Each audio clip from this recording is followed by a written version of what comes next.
Hey, son, pull up a chair. The kitchen window is open just a crack, and somewhere down the block a screen door bangs shut. There is a pie cooling on the sill, and the whole house smells like cinnamon and a sundae that has not happened yet.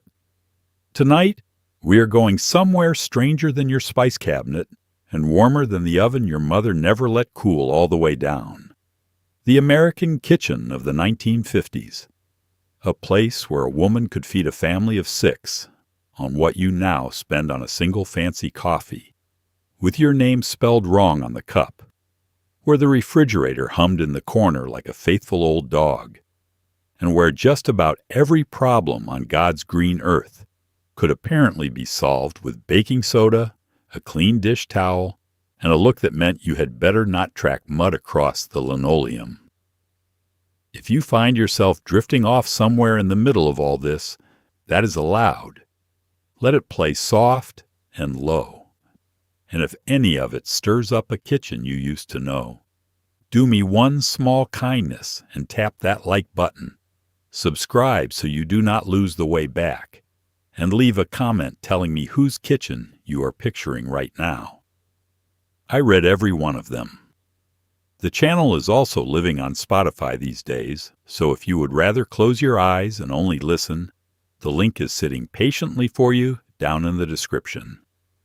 Now, did you ever wonder why your grandmother kept a coffee can of bacon grease on the back of the stove, like it was the family fortune sealed in tin? Why she laid a plain wooden spoon across a boiling pot and the pot simply decided to behave itself? Why a single slice of white bread could resurrect a brick of brown sugar that had gone hard as a doorstop? Or how that house went 40 years without ever once buying a thing called a paper towel, and somehow the counters stayed cleaner than yours? And how, in the name of all that is holy, did a freezing cold metal bowl make whipped cream that actually stood up straight and proud instead of sulking into soup? It is 1955 now. The radio is murmuring in the next room. A pot is just beginning to whisper on the stove. The late afternoon light is going gold across the kitchen table, and every last one of these little tricks is about to make sense. Let us start with the stove, because that is where the morning always started.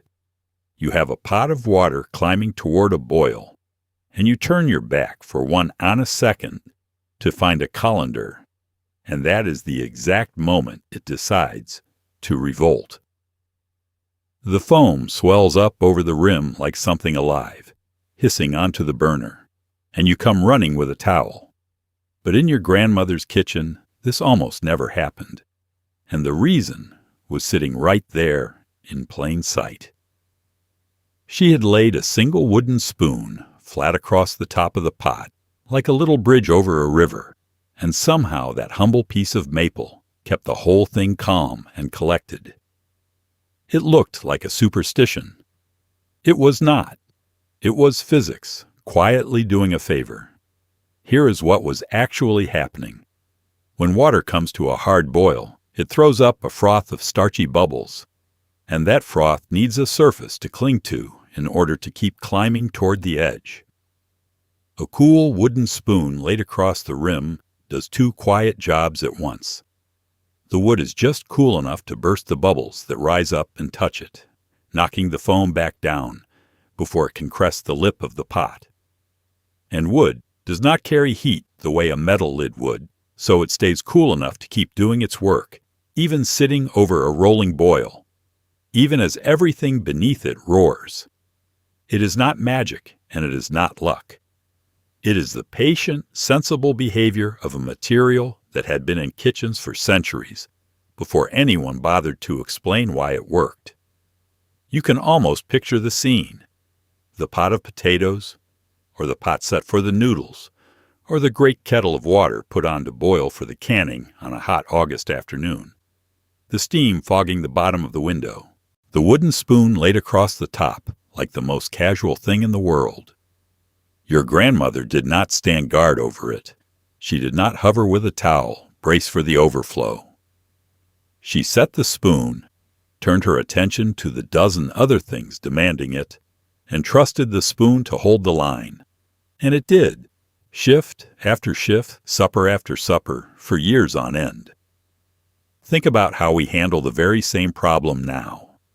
We stand there. We turn the heat down and then back up, chasing the boil. We crack the lid and balance it half on, letting the steam escape in a nervous little compromise. Or worse, we go out and buy a small silicone gadget shaped like a smiling face, whose entire purpose in this world is to sit on a pot and do exactly what a plain wooden spoon has always done for free. There is something almost funny about it, the way we have spent good money rediscovering a trick that was sitting in every kitchen drawer in America. And maybe that is the part worth sitting with for a moment. The wooden spoon across the pot was never really about the foam. It was about a way of moving through a kitchen, calm and unhurried, trusting that the small, sensible things would hold while you tended to everything else. There was a quiet competence in it that did not need to announce itself. Lay the spoon across the pot, and the morning had one less thing to worry about. Now look to the back of the stove, to that dented metal can with the lid that never quite fit right. Every time bacon came out of the pan, the leftover fat got poured carefully through a little strainer and into that can, where it cooled to the color of soft ivory and waited. To a modern eye, this looks like a science experiment that ought to worry the health department. To your grandmother, it was money, flavor, and good sense, all stored in one humble tin. Nothing got thrown away in that kitchen if it could be put back to work, and bacon grease worked harder than almost anything else on the property. It greased the skillet, it fried the eggs, it seasoned the greens, and it made cornbread taste like something worth waking up for. There was a ritual to it you could set your clock by. The bacon came out of the skillet onto a folded cloth to drain, and while the fat was still hot, it got poured slow and careful through a strainer or a square of cheesecloth laid over the mouth of the can, catching the burnt bits so only the clean golden grease went through. Then the lid went on loose, and the can went back to its place, where it stayed soft and ready. Some kitchens kept it in the icebox, where it firmed up pale and solid. Either way, it was treated with a respect that might strike you as strange until you understand what it meant to those people. Fat was flavor, and fat was money. And in a generation that remembered going without both, you did not pour either one down the drain. A spoonful of bacon grease was the foundation of 100 suppers. It went into the skillet so the morning eggs came out with crisp, lacy edges. It seasoned the pot of beans or collards, simmering all afternoon until the whole house smelled of it. It was the secret weight in the cornbread batter. The reason the biscuits browned just so, the slick on the griddle for the pancakes. A little went into the gravy, a little into the fried potatoes, a little wherever a plain dish needed to taste like more than the sum of its parts. And here is the part that ought to land. Pouring grease down your sink is one of the surest ways to clog it, sending fat into the pipes where it cools and hardens into a stubborn plug that a plumber will charge you dearly to clear. Your grandmother never had that trouble, not because she studied the plumbing, but because the thought of wasting that grease never once crossed her mind. The thrift and the practicality were the same single act. She saved the fat because it was useful, and in saving it, she also saved the pipes, and the money, and the flavor, all in one unbroken habit. We have come most of the way back around to her, though we rarely admit it. The same fat she kept in a dented coffee can now gets sold in tidy little jars at the fancy grocery, labeled and priced like a delicacy. And the cooking programs talk about saving your drippings as though it were a clever new idea. It is not new. It is just old wisdom wearing a nicer label. Picture that can one more time, sitting at the back of the stove in the late light, the fat inside gone soft and pale. It held the taste of 1,000 breakfasts and the proof of a way of living that did not let good things go to waste. It is mid-morning now, and you have been eyeing the cookie jar since you walked in. Go ahead and lift the lid. Notice that the cookies inside are soft, bending, almost fresh, even though they came out of the oven the better part of a week ago. Notice, too, that they are sharing their home with one humble, slightly stale slice of plain white bread, sitting in there like a quiet roommate doing all the work. That bread is the whole secret. It gives up its moisture, so the cookies do not have to, taking one for the team, going hard and forgotten, so the good stuff stays tender. Your grandmother did not know the word humidity. She did not need to. She knew that bread went where the cookies were, and the cookies behaved. The science behind it is so simple, it almost feels like a trick of nature. Baked goods go stale, not because they dry into nothing, but because the moisture inside them keeps trying to even out with the air around them. A soft slice of bread holds far more moisture than a crisp cookie, so when you seal the two together in the jar, the cookies stop surrendering their moisture to the air and instead borrow from the bread, which is happy to hand it over. The bread goes stiff and stale within a day or two, having sacrificed itself, while the cookies stay soft and chewy as the afternoon they cooled. When the bread gets too hard, you swap in a fresh slice, and the cookies never know the difference. It worked on far more than cookies, too. A heel of bread tucked in with the brown sugar would keep that sugar from drying into the hard brick we have all fought with at one time or another. The same slice softened up, stiffened marshmallows, kept a cake moist under its dome, and revived a tin of crackers that had gone a little sad and soft. The plain white slice was a quiet humidity regulator, a tiny weather system in a tin, and it cost nothing at all, because there was always a heel of bread that nobody much wanted to eat anyway. Think about how we solve this now. We buy resealable bags with little zippers and plastic boxes that promise to lock in freshness, and small packets of silica gel that warn us in stern letters not to eat them. We have built an entire small industry around the problem of keeping baked things soft, and your grandmother solved it with the most ordinary object in the house, the very thing she always had too much of. There is a kind of genius in that, the kind that does not look like genius at all, that looks instead like simply paying attention. And paying attention was the whole of it. She noticed that the cookies near the bread heel stayed softer. She noticed which slice gave the best result and how often it needed changing. None of this came from a book. It came from 1,000 small observations passed mother to daughter across a kitchen table, the accumulated noticing of people who could not afford to let a batch of cookies go to waste, and so learned by necessity exactly how to keep them. Some tricks expire. This one never will. It is simply waiting in the bread drawer, the same as always, soft and ready to give itself up, so something sweeter can last a little longer.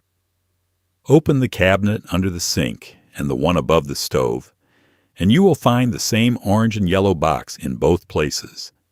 Because in this kitchen, baking soda was not an ingredient so much as a way of life. It rose the biscuits and it scrubbed the sink. It sat open in the back of the icebox, quietly swallowing the smell of last night's onions. And it sat in a little dish by the stove, ready to be flung at trouble. There was a gentle, almost suspicious faith in that plain white powder, the kind of faith people now reserve for expensive bottles with long ingredient lists they cannot pronounce. And here is the part that ought to humble all of us. Nearly every job that box did, it still does today for about $1. Start with what it did in the cooking, since that was its first calling. Baking soda is a leavener, which is a fancy way of saying it makes things rise. Stir it into a batter alongside something a little sour, the buttermilk or the molasses, or a spoonful of vinegar, and it springs to life, releasing tiny bubbles of gas that lift the biscuits and the pancakes and the quick breads into something light and tender. Before every kitchen kept reliable baking powder in tidy cans, the soda and a sour ingredient did the lifting. And a cook learned by feel exactly how much to use so the bread rose tall without turning bitter. But the box never stayed in the baking cabinet for long because it had so much else to do. Down at the sink, a little soda on a damp cloth scrubbed the pots and the porcelain without scratching them, cutting grease and lifting stains that plain soap left behind. It went into the bottom of the kitchen pail and the back of the icebox in an open dish, where it drank up the smells of onion and fish and last week's leftovers, keeping everything fresh without a single chemical perfume. It freshened the drains, took the sour smell out of the dish rag, cleaned the inside of the coffee pot. It even went into the bathwater for a sunburn and onto a bee sting to take the fire out of it. The reason it could do all this comes down to its gentle, forgiving nature. Baking soda is a mild base, just abrasive enough to scrub and just alkaline enough to neutralize the acids that make things smell sour, but never harsh enough to harm your hands, or scratch a finish, or poison a child who got into the cabinet. It is one of those rare substances that is genuinely useful and genuinely safe, which is precisely why your grandmother trusted it with everything from her biscuits to her sink. Now walk down the cleaning aisle of any store today and count the bottles. There is a different spray for the glass, a different one for the counters, a different one for the bathroom, the floors, the stainless steel, each in its own colored bottle with its own warning label and its own price. We have been sold the idea that every surface and every smell demands its own special chemical, and we have filled our cabinets accordingly. And the whole time, that plain orange and yellow box has been sitting on the shelf for about $1, able to do most of it. There is something almost rebellious about reaching for the soda now. A small refusal to be sold a dozen things when one will do.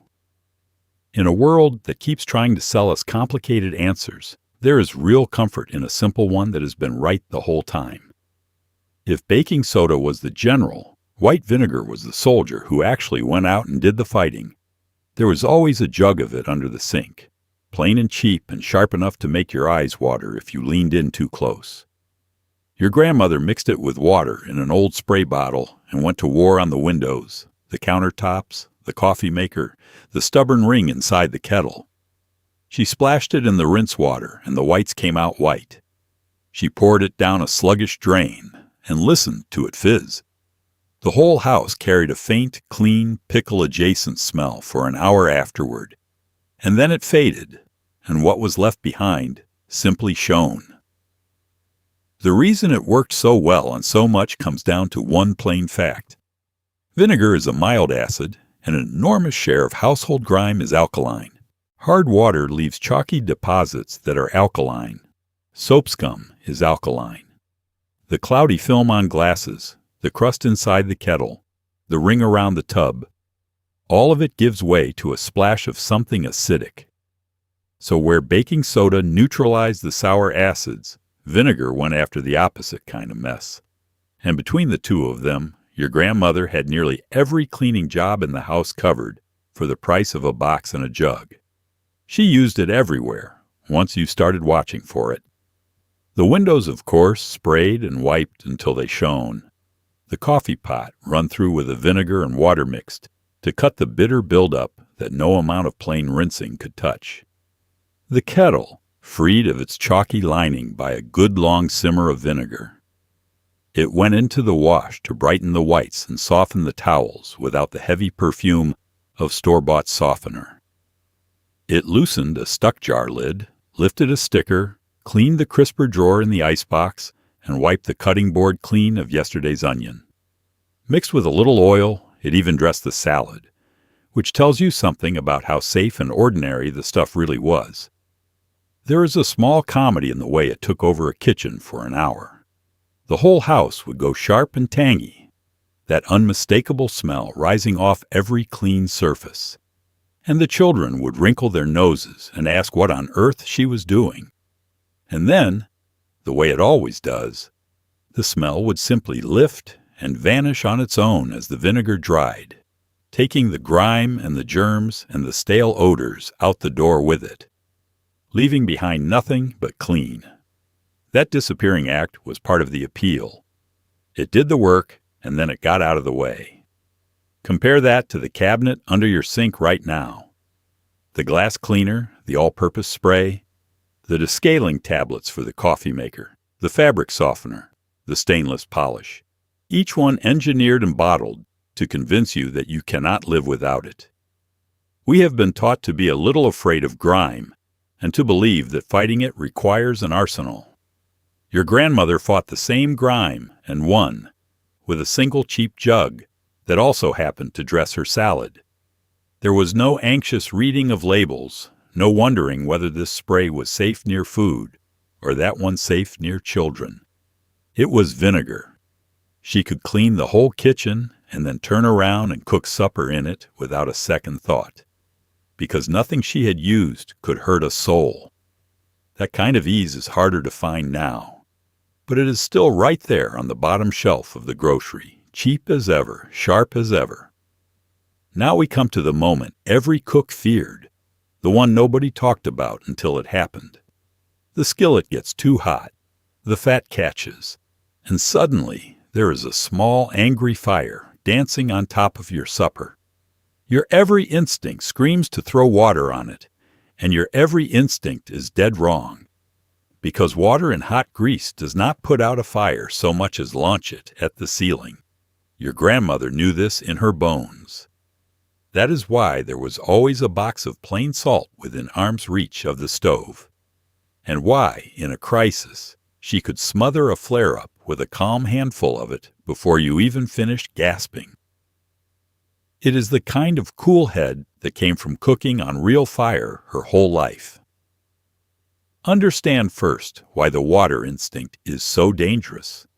Because it is the kind of thing that turns a small scare into a burned-down kitchen.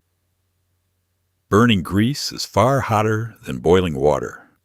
Hot enough that when water hits it, the water flashes instantly into steam and expands many times over in a fraction of a second. That violent burst blows the burning fat up and out in a spray of flaming droplets, turning a contained pan fire into a fireball that can catch the curtains, the cabinets, and you. People have been badly hurt doing the one thing that feels most natural. Your grandmother knew, the way you know not to touch a hot stove, that water and a grease fire must never meet. Salt worked because it did the opposite of what water did. Poured generously over the flames, the salt smothered them, cutting off the oxygen the fire needed to live, and it did so without reacting violently or splashing the fat around. Baking soda did the same job, releasing a little gas as it heated to help choke the fire out, which is one more reason that Box stayed close to the stove. And the simplest answer of all was a lid, slid firmly over the pan to seal the fire away from the air entirely. Cover it, salt it, and turn off the heat. And the fire died quietly, with no drama and no damage. What strikes you, looking back, is how calm the whole response was. There was no panic in a kitchen that cooked over open flame every single day, because the dangers were known and the answers were ready before they were ever needed. The box of salt and the box of soda and the heavy lid were not safety equipment in any official sense.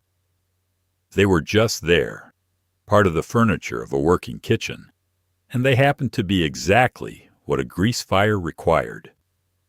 Competence like that came from familiarity, from a lifetime spent standing at a hot stove and respecting what it could do. We are, in our own way, both safer and softer now. Most of us cook on stoves that flame less and watch us more, and we have small red extinguishers tucked in a cabinet for the worst case. That is all to the good. But a great many people today, faced with a flaming pan, would lunge for the faucet on pure instinct and make everything far worse, because the simple old knowledge has not been passed down the way it once was. So let this be the one practical thing you carry out of tonight, if nothing else. A grease fire gets salt or soda or a lid, never water, and the heat goes off. Your grandmother kept that wisdom close without ever making a fuss about it, right there at hand. For the moment it was needed, and never a moment sooner. Let us talk about the heaviest, most stubborn, most beloved object in the entire house. The black cast iron skillet that hung by the stove and weighed roughly as much as a small dog. You learned early on, the hard way, never to take soap to that pan. Wash it like a regular dish, and you would be hearing about it from 3 rooms away. Instead, it got wiped clean, sometimes scrubbed with a little salt and a stiff brush, then dried over a low flame and rubbed with the smallest film of fat until it gleamed dull and dark. People treated those pans like family heirlooms because that is exactly what they were, passed down already seasoned by decades of Sunday breakfast, cooking better the older they got. The reasoning behind the no-soap rule was sound, even if it sounded like pure stubbornness. A well-used cast iron pan builds up a coating called seasoning, a thin layer of fat that has been heated until it bonds to the iron itself, turning slick and black and naturally nonstick over time. The old soaps were harsh, strong enough to strip that hard-won coating right off and leave the bare iron exposed to rust. So the rule was not superstition, it was protection.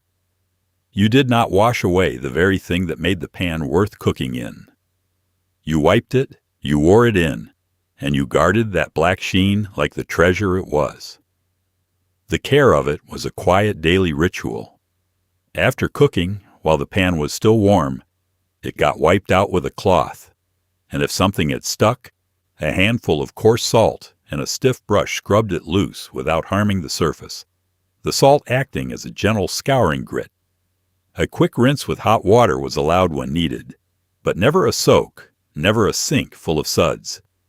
Then, most important of all, the pan went back over a low flame to drive off every trace of moisture. Because a damp cast iron pan is a rusty cast iron pan by morning. Dry and warm, it got the smallest rub of fat, just enough to leave it gleaming, and then it hung back on its hook, ready and waiting for tomorrow. These pans were genuinely passed down, and that was not sentiment talking, it was good sense. A skillet that had been cooking since your great-grandmother's day was better than any pan you could buy new, because every meal cooked in it had added another whisper of seasoning, another layer of that slick black patina. The pan got better with age and use, the exact opposite of nearly everything we buy now. It was, in the truest sense, an heirloom that earned its keep, working hard every single day while also being the most valuable cookware in the house. Set that against the nonstick pans most of us cook on today. They come with a coating that is slick and easy on the first day, and a little worse on every day after, scratching and flaking and wearing thin until, a few seasons in, you throw the whole thing away and buy another. We have traded a pan that lasts a century and improves with age for a pan that lasts a couple of years and only declines. And the funny thing is that cast iron never left. It has been hanging there the whole time, the same as ever, waiting for us to remember that the old heavy black skillet outlasts everything. Lift one of those pans today, and you can feel the years in your wrist, the heft of something made to last, blackened by 1,000 suppers and ready for 1,000 more. Pull open the long, shallow drawer by the counter, and you will find the roll that did the work plastic wrap and aluminum foil would later split between them. Wax paper was everywhere in that kitchen, and it was a marvel of quiet usefulness. It wrapped the sandwiches for the lunch pail, folded into neat little envelopes. It lined the cake pan so nothing stuck. It went between the layers of cookies in the tin and over the top of the rising dough, and it covered the bowl in the icebox before anyone owned a single piece of stretchy plastic. You could fold it, crease it, press it, and it stayed put. There was a certain honest crinkle to it, a sound that meant lunch was packed and the day was about to begin. What made it so useful was the wax itself, a thin coating of paraffin pressed into the paper that gave it a gentle resistance to moisture and grease without sealing it up completely airtight. That little bit of water resistance was exactly enough for most of what a kitchen needed. It kept a sandwich from going soggy in the lunch pail by noon. It stopped a cake from sticking to its pan. It let dough rest under a loose cover without drying out the crust. It was not trying to lock food away for weeks the way our plastics do. It was just keeping things fresh and tidy for the hours and days that mattered, which, in a kitchen where food got eaten promptly and nothing lingered, was all anyone required. You found it doing a dozen jobs once you knew to look. Lining the cake and bread pans so a loaf turned out clean. Wrapping the sandwiches and folding the ends under into neat little parcels for school and work. Laid between layers of cookies and fudge in the tin so they would not stick into one solid mass. Spread on the counter as a clean surface for rolling out dough or sifting flour, then simply lifted and shaken off afterward. Twisted around the cut end of a banana or a half a lemon. Pressed over a bowl in the icebox before stretchy wrap existed to do it.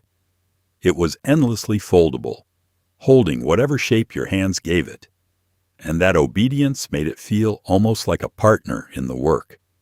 There was a sound to it, too, that anyone who grew up with it remembers. The dry, brittle crinkle of the sheet being pulled from the roll and torn against the little serrated edge of the box. The soft rustle of a sandwich being unwrapped at a desk or a workbench at midday. That sound meant lunch was packed, meant care had been taken, meant somebody at home had folded this up that morning with you in mind. Small as it was, it carried a whole world of ordinary devotion in its crinkle. We have split its work across two newer products and made both of them louder about themselves. Plastic wrap clings and seals far tighter than wax paper ever did, which is wonderful and also means it fights you, sticking to itself and your fingers and everything but the bowl you are trying to cover. Aluminum foil took over the wrapping and the lining. Between them, they do the job, but neither one has quite the easy, fuss-free obedience of a sheet of wax paper, which never clung to itself and never tore in the wrong place. And here is the quiet truth of it. Wax paper never went away. It is still right there on the same shelf at the store, in nearly the same box, costing very little, content to go on being useful for anyone who remembers to reach for it. Hanging from the oven handle, soft and faded and thin as a whisper, is the most underrated tool in the house. The flour sack towel started its life as exactly that, a sack that flour came in. And in a thrifty kitchen, nothing with that much good cloth in it ever got thrown out. Washed and softened over the years, it became the towel that dried the dishes, covered the rising dough, strained the broth, wrapped the warm bread, polished the good glasses, and dabbed the sweat off a forehead on a hot canning day. It did the work of a dozen specialized gadgets you can now buy in a dozen separate plastic packages. And the older and thinner it got, the more your grandmother loved it, because thin cloth dries a glass without leaving a single streak. To understand why it mattered, you have to understand where it came from. In leaner years, flour and sugar and feed were sold in large cloth sacks, and the women of the house were far too practical to throw away that much good fabric. The companies that sold the flour worked this out and began printing their sacks in cheerful patterns and florals, knowing full well the cloth would have a second life as dish towels, aprons, curtains, even dresses for the children. So the towel hanging on the oven door had quite possibly started as a sack of flour, then become a dress, then been cut down and hemmed into a towel as it wore thin. Nothing was wasted. The cloth simply kept getting reborn into whatever the house needed next. As a towel, its talents were endless. It dried the dishes and the good glasses without leaving lint or streaks, because the weave was smooth and flat rather than fuzzy and looped. It covered a bowl of rising dough, keeping the draft off without smothering it. It strained the broth or the jelly when you needed a fine cloth, the liquid passing through and the solid staying behind. It wrapped the warm bread to keep it soft, lined the basket for the biscuits, and went over the rising loaves on the counter. It dried hands, wiped brows, lifted hot pan handles in a pinch, and polished the silver on a Sunday. One thin rectangle of cloth did the work of a whole drawer of specialized things. The secret to its quiet excellence was exactly the quality that made it look humble. It was thin, flat, and lint-free. A thick, fluffy towel feels nice and dries your hands, but drag it across a wet glass, and it leaves behind tiny fibers and a streaky film. The flour sack towel, smooth and worn, glided over the glass and left it clear and gleaming. The more it was washed, the softer and thinner and better it got, until the oldest towels in the house were the most prized, faded nearly to gauze and absolutely flawless at their job. Look in your kitchen now and count the single-use answers to all the things that one towel did. The roll of paper towels for the spills and the hands, the mesh strainer and the cheesecloth for the broth, the fancy lint-free cloth sold for polishing glass, the plastic wrap for the rising dough. We have bought a separate disposable or specialized item for each task, filling our drawers and our bins. While a single durable cloth used to handle the lot and last for decades doing it. Pick up a real flour sack towel today, thin and flat and unassuming, and you are holding the single most useful object in the old kitchen. It outworked the gadgets then, and it would happily outwork them now, asking only to be washed and hung back up to dry. Reach into the big tin canister where the flour lived, the one with the snug lid, and you might be surprised to find a single dry bay leaf resting in there like a secret. There is no recipe that calls for it. It is not seasoning anything. It is standing guard. Pantries in those days did not have the sealed, climate-controlled comfort of yours, and where there was flour and meal and cornmeal, there were little weevils and pantry moths plodding their way in. The bay leaf, with its sharp green scent, politely told them to keep moving. One leaf in the flour, one in the rice, one in the cornmeal, quietly minding the stores. It cost almost nothing, and it saved whole sacks of good food from going to the bugs. The threat it guarded against was a real and constant one back then. Pantries were not the dry, sealed cabinets we take for granted now. Flour and cornmeal and rice and dried beans came home in paper sacks and got poured into tins and jars. And into those tins, sooner or later, came the weevils and the pantry moths, tiny insects that could turn a fresh sack of flour into a ruined, webbed, crawling mess if left alone. Losing a whole canister of flour was no small thing when money was tight and the nearest store was a long drive away. So your grandmother fought back, and her weapon was a single dried leaf. The bay leaf works because of its scent, the same sharp, herbal, almost medicinal aroma that makes it useful in a pot of soup. That smell, pleasant to us, is deeply unpleasant to insects who rely on their sense of smell to find their food and who simply will not settle into a bin that reeks of bay. It is not a poison, and it does not kill anything. It is a polite but firm eviction notice, a scent that says there is nothing for you here, keep moving along. One leaf tucked into the flour, another in the cornmeal, another in the rice and the beans, and the pantry pests went looking for an easier home somewhere else. What is remarkable is how thoroughly this bit of knowledge was shared. Nearly every careful cook seemed to know it, passed along in the same breath as how to keep brown sugar soft and how to tell a good egg from a bad one. It was part of the common wisdom of running a kitchen, the unwritten manual that traveled from mother to daughter and neighbor to neighbor. Nobody published it. Nobody needed to. It simply moved through the community of women who fed their families, a small, useful truth held in common and handed freely along. We have mostly replaced it without improving on it. Today we reach for sealed plastic containers with rubber gaskets, or we keep the flour in the freezer to kill anything that might hatch, or we just accept the occasional ruined bag and throw it out. These work well enough, but they cost money and freezer space, and there is a quiet elegance to the old answer that the new ones lack. A single leaf, costing almost nothing, lasting for months, doing its silent work in the dark of the bin with no electricity and no plastic and no fuss. And it still works, exactly as it did, because neither the bay leaf nor the weevil has changed its nature in all these years. Picture that leaf one last time, resting in the white flour in the dim of the cupboard, standing its lonely guard. No one ever thanked it, but the flour stayed clean, the family ate well, and a few cents of dried herb saved many dollars of good food, year after quiet year.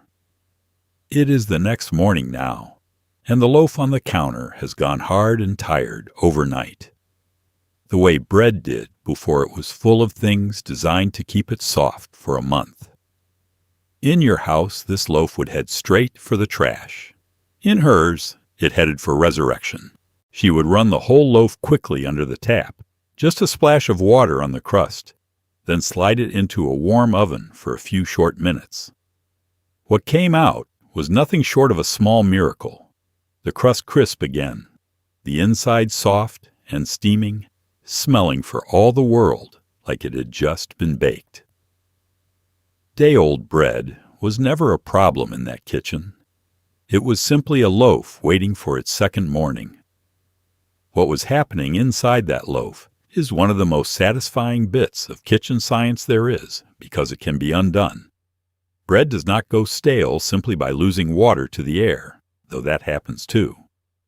The bigger culprit is the starch itself, which after baking slowly recrystallizes as it cools and sits, firming up and turning the soft crumb hard and crumbly. The remarkable part is that heat reverses it. Warm that stale loaf back up past a certain point and the starch relaxes again. The crumb goes soft, and the bread comes back to life as though the clock had been turned back a full day. The splash of water just adds a little steam, softening the inside while crisping the crust. The method was simplicity itself, the kind of thing done without measuring or thinking. Hold the loaf under the tap for a quick second, just enough to wet the crust, never to soak it. Or wrap it in a damp cloth, or later in a sheet of foil, to trap the steam against it. Then into a warm oven for a few short minutes, no more, and you stood there until the smell told you it was ready. That unmistakable fresh-baked smell rising again out of yesterday's loaf. Out it came, crust crackling, inside soft and warm, and onto the table it went as though it had never been anything but fresh. This was no small matter in a house that baked its own bread or bought it fresh from a baker without a single preservative in it. Bread in those days was alive and perishable.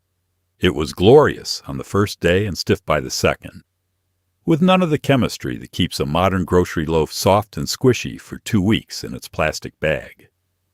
So a cook needed to know how to manage bread across its short life, and reviving the stale loaf was simply part of that knowledge, as ordinary as knowing when the dough had risen enough.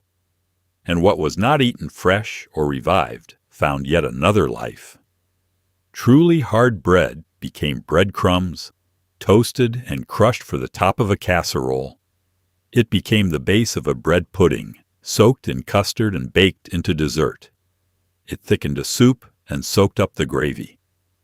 The loaf moved through stages, each one useful, and only the very last dry heel went out to the birds. Now most of us toss the hard half without a thought, then buy bread engineered never to go stale at all. And yet the old trick has crept quietly back into fashion. The cooking programs teaching us to sprinkle a stale baguette with water and crisp it in the oven as though it were a clever new discovery. Your grandmother would have smiled at that. She knew it all along. There was always a carton of buttermilk in the icebox, thick and tangy and faintly sour, and if you were a child, you probably could not understand why anyone would drink the stuff on purpose. But your grandmother was not only drinking it, she was using it as a quiet kind of magic. A tough, cheap cut of chicken or a piece of round steak would go to soak in buttermilk overnight, and by supper time it had turned tender and mild, the sharpness of the milk having gone to work on it while everyone slept. That same buttermilk made the biscuits rise tall and the pancakes come out light, and it gave the cornbread its faint, pleasant tang. It was the secret behind half the food you remember loving and never quite understood. The magic was chemistry, though nobody in that kitchen would have called it that. Buttermilk is mildly acidic, and that gentle acid does quiet, useful things to food. Soak a tough piece of meat in it, and the acid slowly loosens the proteins on the surface and just beneath it, relaxing the muscle fibers so the meat turns tender and holds on to its moisture as it cooks. It is gentle enough that it will not turn the meat to mush the way a harsh acid like straight vinegar can, which is exactly why it was perfect for an overnight soak.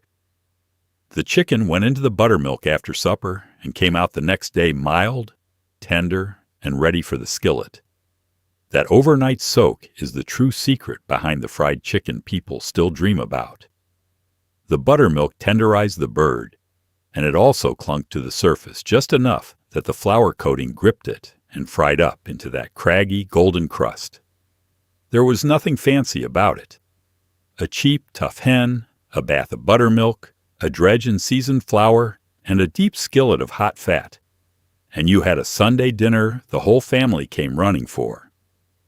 The buttermilk did the heavy lifting, turning humble ingredients into something everyone remembered for the rest of their lives. In the baking, it did a different but related job. Buttermilk's acid reacts with baking soda to make the bubbles that lift the biscuits and pancakes and quick breads, while that same acid tenderizes the gluten in the flour so the crumb comes out soft and fine rather than tough.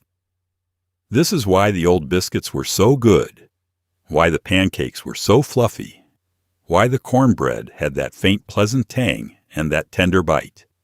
It was the buttermilk, doing two jobs at once, lifting and softening in the same quiet motion. And the buttermilk itself was a product of thrift, which is part of why it was always around. In its truest old form, it was simply what remained after churning butter, the tangy liquid left when the fat had been worked out of the cream. Nothing got wasted, so that liquid got drunk cold on a hot day and poured into the biscuits and used to soak the chicken. We have rediscovered it now and dressed it up, the restaurants boasting of their buttermilk brine chicken as though it were a chef's secret, the grocery selling small cartons to people who use it once and pour the rest down the drain. Your grandmother kept it on hand always and wasted not a drop. The next time you bite into chicken so tender it surprises you, you are tasting a trick as old as the butter churn. There is a lemon on the counter with half of it already gone, and the missing half did not end up in anyone's tea.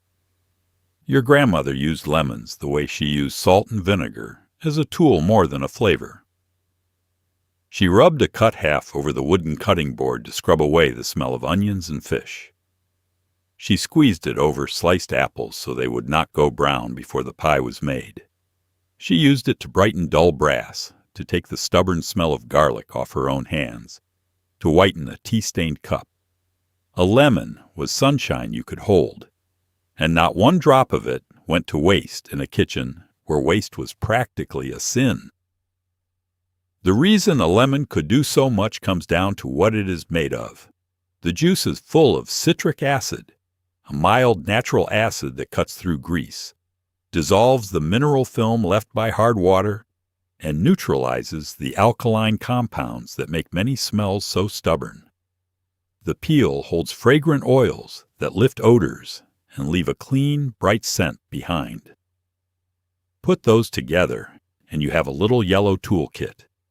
Something that scrubs, something that deodorizes, something that brightens, and something that smells wonderful, all wrapped in a skin and sold for pennies. The uses were everywhere once you watched for them. A cut half rubbed hard across the wooden cutting board scoured away the lingering smell of onion, garlic, and fish, the acid breaking down the odor while the scrubbing lifted the residue. Rubbed over your hands, it stripped away those same cooking smells that soap alone could not budge. Squeezed over a bowl of sliced apples or peeled potatoes, it kept them from going brown, because the acid slows the browning that air sets off. Mixed with a little salt into a paste, it polished tarnished brass and copper back to a shine. It whitened a tea-stained cup, freshened the inside of the icebox, and brightened the whites in the wash on a sunny day. What ties all of this together is that nothing about the lemon went to waste, which was the whole spirit of the kitchen. The juice flavored the pie, the tea, the fish. The zest, grated fine off the peel, before it was cut, went into the cake and the cookies for that bright perfume. And then, the spent half juiced and seemingly finished got handed a second career as a scrubber and a deodorizer before it ever saw the bin. One lemon did the work of a flavoring, a cleaner, a polish, and an air freshener, and she got every last bit of use out of it. That habit of total use is the part we have most thoroughly forgotten. We buy a lemon for a single recipe, use a wedge, and let the rest harden in the back of the icebox until it is fit for nothing. And for the cleaning the lemon used to do, we buy bottle after bottle of lemon-scented spray, paying for the smell of a thing we already had in the fruit bowl. There is a gentle absurdity to it, paying for the perfume of a lemon while the actual lemon goes soft and forgotten a few feet away. Cut one open today and you will find it does everything it ever did. Scrubs the board, freshens your hands, brightens the cup, polishes the brass. Sunshine you can hold, the old cooks would have said, and they would have meant it. It is Sunday evening now, and supper is done, but the meal is not. In this kitchen, the leftover was not an afterthought tossed in a container and forgotten in the back of the fridge until it became a science project. It was the beginning of tomorrow.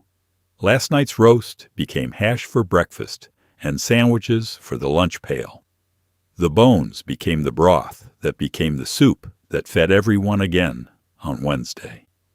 A few tired vegetables and a little gravy became a humble pie under a blanket of mashed potato. Nothing was ever simply finished.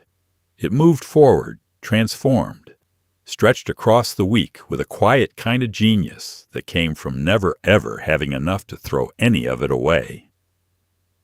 To understand the genius, you have to picture the actual icebox, because for much of that era it was just that, a wooden cabinet with a large block of ice in the top compartment, dripping slowly into a pan below as it melted. Even when the humming electric refrigerator took over, it was small by our standards, with little room to let things linger. There was no chest freezer in the garage, no second refrigerator, no endless storage. Food could not simply be parked and forgotten. It had to keep moving, getting used while it was good, which meant a cook had to think several days ahead at every meal. So the cooking was planned in chains, each meal setting up the next. The Sunday roast was the centerpiece of the week and the start of a long, clever journey. Hot from the oven on Sunday, sliced thin on Monday for sandwiches, chopped with potatoes and onions on Tuesday for a skillet of hash, and the bones simmered down on Wednesday into a broth that became Thursday's soup. The tired vegetables that were going soft went into that same soup, or under a blanket of mashed potato in a humble pie. A single roast, bought once, fed a family for the better part of a week by changing its costume each day. This took real skill, the kind that never showed up in any cookbook because it was never written down. You had to know how to season Monday's leftovers so they did not taste like Sunday's again. You had to know which dish could carry yesterday's odds and ends without anyone noticing, and which transformation would make tired food exciting once more. The casserole, the hash, the soup, the pot pie. These were not lesser meals. They were the proud results of a cook who could make food go further than it had any right to, and make the family glad to eat it every step of the way. None of it came from a desire to be clever. It came from need, from a generation that had known empty cupboards and refused to ever waste food again once they had it. Throwing out good food felt close to a sin to them, an insult to the work and the money and the memory of leaner days. Now look in the back of your own refrigerator, where so many of us keep a small graveyard of good intentions, containers slowly going bad until they have to be thrown out. We waste a staggering amount of perfectly good food this way. And yet, in our roundabout fashion, we have begun circling back to her wisdom, calling it meal prep and batch cooking and treating planned leftovers as a fresh, modern idea. She was doing it every single week, not for a trend, but because that was simply how you fed the people you loved. Let us step back to that pie, from the very beginning, the one cooling on the open windowsill with the breeze moving across it. There is something almost too perfect about that image, like a memory dressed up for a postcard, and yet it was real and it was practical. The kitchens of the 1950s were hot, hard-working rooms with the oven going much of the day, and the coolest moving air in the house was right there at the open window. So that is where things went to rest. The pie, the cake, the bread, set out to cool just enough that the slicing would be clean. It looked like sentiment. It was really just a woman who knew exactly where the breeze was. The need behind it was plain. A pie or a cake fresh from the oven is a fragile, molten thing. The filling bubbling, the crumb too soft to cut. It has to cool before it can be sliced, so the filling can set into something that holds its shape, and the crumb can firm up enough to come away clean. Rush a hot pie, and you get a runny, collapsing mess on the plate. So cooling was not an afterthought. It was a necessary stage of the baking, and it needed somewhere to happen. And here is where the practicality hides inside the postcard. The kitchen in those days, especially in summer, was the hottest room in the house, with the oven having run for hours and no air conditioning to carry the heat away. The single coolest spot, the only place with moving air, was right at the open window, where whatever breeze the day offered came drifting through the screen. So that is where the pie went, set on the sill, not for show, but because it was simply the smartest place in the house to let something cool. The breeze did the work, drawing the heat off faster than the still, warm air of the room ever could. There was a bonus to it that everyone understood and no one minded: the smell. As the pie cooled in the window, the breeze carried that scent of warm fruit and butter and sugar out across the yard, down the block, and into the neighbors' open windows. It announced to the whole street that something good had been made here, and it filled the baker's own kitchen with the promise of what was coming after supper. The cartoons would have you believe a hungry passerby might snatch the pie right off the sill, and while that surely happened once or twice somewhere, mostly the pie just sat there safely, perfuming the afternoon, cooling toward perfection. It was, in its quiet way, a small act of trust in the world. We would never do it now, and not only because most of us bake far less than she did. We cool our cakes on wire racks on the counter, in kitchens kept cool by the same air conditioning year-round. And the thought of setting food in an open window makes us think of bugs and dust and 100 small modern worries.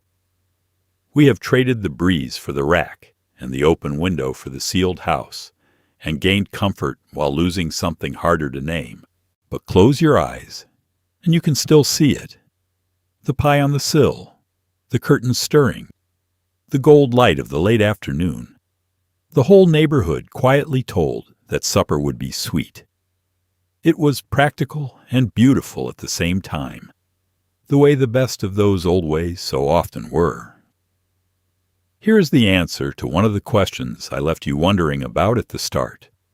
Whipped cream, made by hand with a whisk and a strong arm, lives or dies on temperature. And your grandmother knew it. Cold. Before she poured in a single drop of cream, that metal bowl had been sitting in the icebox or the freezer compartment until it was almost too cold to hold, and the whisk had been chilling right beside it. Cold cream in a cold bowl whips up fast and tall and stays that way, proud and billowing, instead of slumping into a sad puddle the moment you turn your back. There was no special machine, no can of pressurized topping, just cream, a cold bowl, and the patience of an arm that had done this 1,000 times. The science is all about temperature, and it is unforgiving. Cream whips because the tiny globules of fat in it link arms around the bubbles of air you are beating in, building a stable foam that holds its shape. But that only works if the fat is cold and firm. Let the cream warm up even a little, and those fat globules go soft, unable to hold the structure. And instead of fluffy peaks, you get a loose, weeping puddle. Or if you keep beating, you sail right past whipped cream into butter and buttermilk. Cold is what holds the whole delicate thing together, which is why the cold bowl mattered so much. So before a single drop of cream went in, the bowl had been chilling until it was almost too cold to hold comfortably, and the whisk or the beaters had been chilling right alongside it. On a hot day, a careful cook might even nest that cold bowl inside a larger bowl filled with ice while she worked, keeping the cream cold the entire time. Cold cream, cold bowl, cold whisk, and the cream whipped up fast and tall and stayed there, standing in proud, billowing peaks instead of slumping the moment she turned her back. And it was real work, done by hand. The electric stand mixer existed, but was far from a fixture in every home. So most whipped cream was made with a wire whisk, or a hand-cranked rotary beater and a good strong arm. You beat and you beat, watching the cream thicken from liquid to soft folds to firm peaks, knowing exactly when to stop before it went too far. It was a small feat of patience and timing, and the reward was whipped cream that tasted of nothing but cream and a little sugar, light as a cloud, crowning a pie or a bowl of berries or a cup of cocoa. That homemade cream bore almost no resemblance to what most of us spray or scoop today. We have the can of pressurized topping that hisses out a sweet white foam and deflates within minutes, and the plastic tub of frozen topping that never saw a cow, made of oils and sweeteners engineered to look like the real thing. They are convenient, and they are fine in their way, but they are not the same. Here is the quiet joke of it. The trick still works, and it has never stopped working. Every good pastry kitchen in the world still chills the bowl before whipping cream, for exactly the reason she did. Cold cream in a cold bowl, beaten with a little patience, becomes something far better than anything in a can, waiting in your freezer right now for anyone willing to remember it and put their arm to good use. Back at the stove, watch how she finishes a gravy or fruit filling, because it is sleight of hand done in plain sight. In a little cup, she stirs a spoonful of cornstarch into a splash of cold water until it disappears, making a thin white slurry that looks like nothing at all.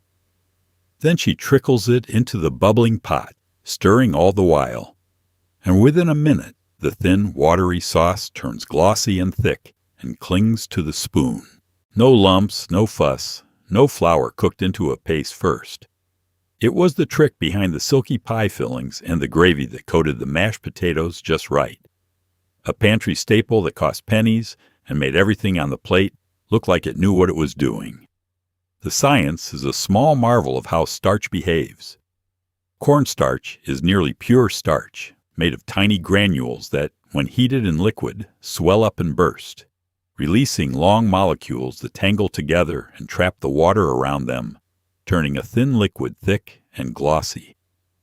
But those granules have a temper. Drop dry cornstarch straight into a hot pot, and the outsides gel instantly while the insides stay dry, locking into stubborn little lumps that no amount of stirring will smooth away. The cold water slurry is the trick that tames it. Mixing the cornstarch into cold water first separates every granule and suspends it. So when the smooth slurry hits the hot pot, each granule swells on its own, and the whole thing thickens evenly, silky and lump-free. That little cup of slurry was the finishing move on 100 dishes. It thickened the pan gravy at the end, turning the thin, savory drippings into something that clung to the mashed potatoes. It set the fruit fillings in the pies so they sliced clean instead of running across the plate. And it did so without clouding the bright color of the cherries or the apples, because cornstarch thickens clear and glossy rather than dull. It made the puddings and the custards, the lemon filling, the smooth sauce for the creamed vegetables. Wherever something needed body, the cornstarch gave it, quietly and reliably. It is worth pausing on why she reached for cornstarch and not always flour, because both will thicken a sauce. Flour has to be cooked first, usually in fat, to lose its raw taste, and it leaves a sauce somewhat opaque and matte. Cornstarch thickens with more power for less of it, needs no long cooking, and leaves the sauce clear and shining. For a fruit pie or a glossy sauce, that clarity mattered. She knew which thickener suited which job, another bit of practical knowledge that came from doing it day after day until it lived in her hands. The cold water slurry has become one of those tricks the cooking programs now teach with a certain flourish, as though revealing a professional secret. And in a way it is new to many of us, because so few learned it at the kitchen table the way she did. Instead, we buy packets of gravy mix and boxes of instant pudding, which are, when you read the label, mostly cornstarch with some flavoring and color added, sold back to us at a markup for the convenience of not having to stir a spoonful into a cup of water. A box of cornstarch costs almost nothing and lasts nearly forever. The next time a sauce comes out thin, you can do exactly what she did. A spoonful of cornstarch, a splash of cold water, a good stir, and a slow trickle into the pot. The same quiet sleight of hand it always was, hiding in plain sight at the back of the cabinet. Now picture a small disaster, the kind that happens to every cook eventually. The soup has been salted with a heavy, distracted hand, and now it is far too salty to serve, and there is no more broth to stretch it with. In your kitchen, this might be the end of the soup. In hers, it was the moment a raw potato came to the rescue. She would peel one, cut it into a few thick chunks, and let it simmer in the pot for a while, and that humble potato would quietly draw some of the excess salt into itself. Fish the pieces out before serving, and the soup came back from the brink, balanced again. It was the kind of practical mercy that turned a ruined supper back into dinner. Now, the old belief was that the potato drew the salt out of the soup like a sponge, pulling the excess into itself and leaving the broth balanced behind. The truth, as we understand it better now, is a little more modest and a little more interesting. The potato does soak up liquid as it simmers, and that liquid is salty. So when you fish the chunks out, you carry off some of the salt with them. It does not magically pull salt out of the surrounding broth like a magnet, the way the legend suggests. But it genuinely helps all the same, absorbing seasoned liquid and adding a little mild starch that softens the sharp edge of the salt on your tongue. Whether by science or by faith, the soup came out better than it went in. And that was what mattered at supper time. And the potato was only one of several rescues she had ready for an oversalted pot. The surest was simply to stretch it, adding more unsalted broth or water or a can of tomatoes to dilute the saltiness across a larger volume, which also happened to make more soup, never a bad thing in a full house. She might add more of the unsalted vegetables, more potato or rice or beans, to soak up and spread out the seasoning. A small splash of something acid, a little vinegar or a squeeze of lemon, could trick the tongue into noticing the brightness instead of the salt. A pinch of sugar did something similar, balancing rather than masking. She had a whole quiet repertoire for talking a ruined pot back off the ledge. What all of these rescues had in common was the simple refusal to give up on the food.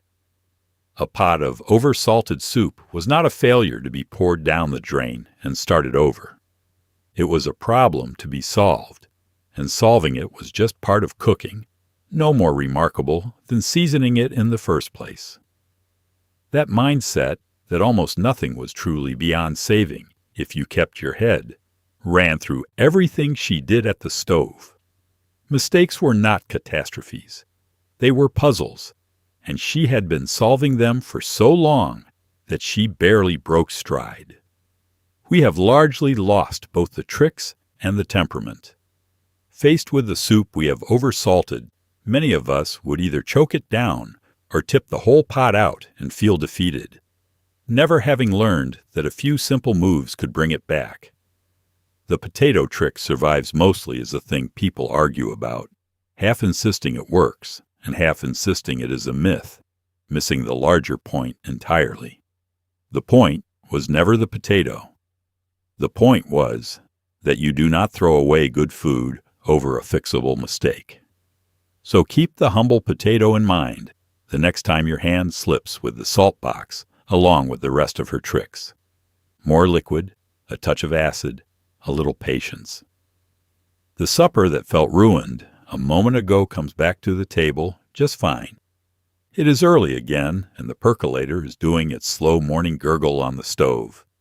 And if you watch closely, you might have seen her crush a clean, dry eggshell right into the grounds.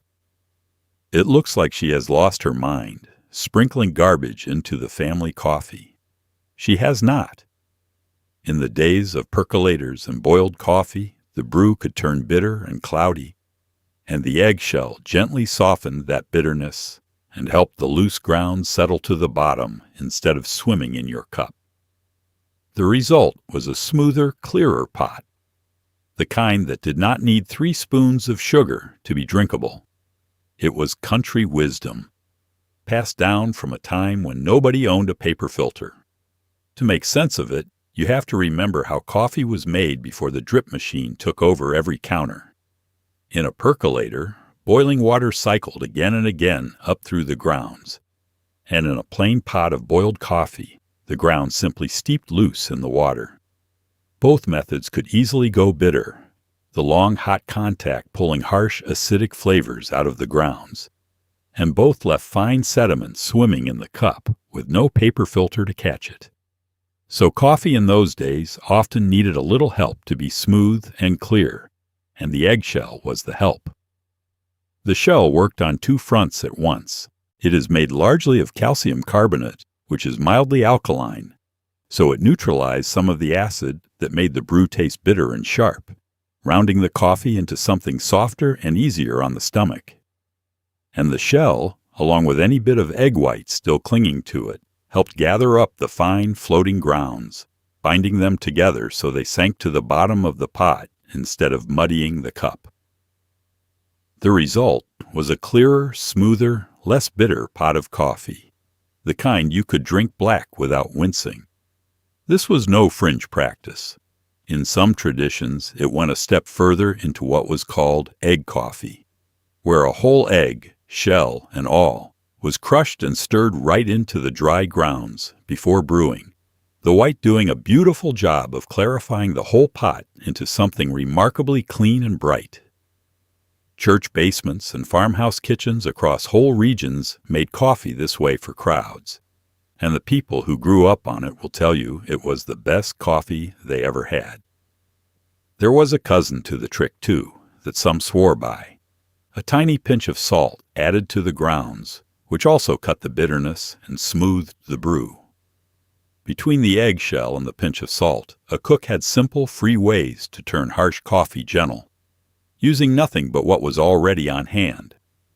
The drip machine and the paper filter slowly made the eggshell unnecessary, catching the grounds and brewing at a gentler temperature so the bitterness never built up the same way. And so the trick faded, tucked away with the percolators in the backs of cabinets. Yet here we are, having spent the last while turning coffee into a serious hobby, fussing over water temperature and grind size and acidity, chasing a smooth, clean cup with elaborate gear, when our grandmothers achieved much the same thing with a crushed eggshell from breakfast. The next time your coffee tastes a touch too bitter, you might just remember her, dropping a bit of shell into the pot on an ordinary morning, coaxing harsh into smooth with the humblest thing in the kitchen. Here is a question that mattered a great deal more before expiration dates were stamped on everything. Is this egg still good? In a kitchen without a printed date to consult, your grandmother answered it with nothing but a glass of water. She would gently lower the egg in, and the egg told the truth all on its own. A fresh egg lay down flat and content on the bottom. An older but still fine egg stood up on one end, like it was thinking about it, and an egg that floated to the top had given up the ghost and went straight in the slop bucket. No guessing, no smelling, no cracking a bad one into the good batter. Just a glass of water and a bit of simple physics. The science behind it is wonderfully simple, hiding inside the shell. An eggshell is not solid. It is covered in thousands of tiny pores, and through them, very slowly, the egg loses moisture and gases to the air, while a little air seeps in to take their place. Inside every egg, there is a small air pocket, and as the egg ages, that pocket grows larger and larger as more air works its way in. Air is lighter than the egg's contents, so the bigger that pocket grows, the more buoyant the egg becomes. A very fresh egg has almost no air inside and sinks like a stone, lying flat on the bottom. An older egg, with a good-sized air pocket, tips upright as that pocket lifts one end. And an egg so old it should not be eaten has filled with enough air to float right to the top. That is why the test is so reliable. It is really measuring the size of the air pocket, which grows steadily and predictably with age. The egg cannot lie about how old it is, because its own buoyancy gives it away. Your grandmother did not need to understand the porous shell or the air cell to trust the result. She had seen it prove true 1,000 times, the fresh ones lying flat, the questionable ones standing up, the spoiled ones bobbing at the surface, and that was knowledge enough. The reason she needed the test in the first place is its own little window into the era. Eggs did not come in cartons stamped with a date the way they do now. They came from the henhouse out back, or from a farmer or a market, gathered at all different times, with no label to tell you which were laid yesterday and which a few weeks ago. A careful cook had to be able to judge for herself, especially before baking, where one rotten egg cracked into the bowl could ruin a whole cake's worth of good ingredients. The glass of water let her check each doubtful egg before it could do any harm, with no waste and no nasty surprise. She had other ways of knowing, too, that traveled alongside it, holding an egg up to a bright light to peer inside, and the oldest test of all, cracking a single egg into a separate cup so a bad one announced itself before it could spoil the batch. We have our printed dates now, and they help, but they confuse as much as they clarify.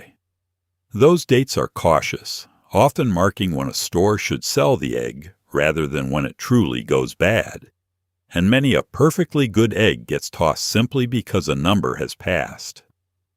The float test cuts straight through all that.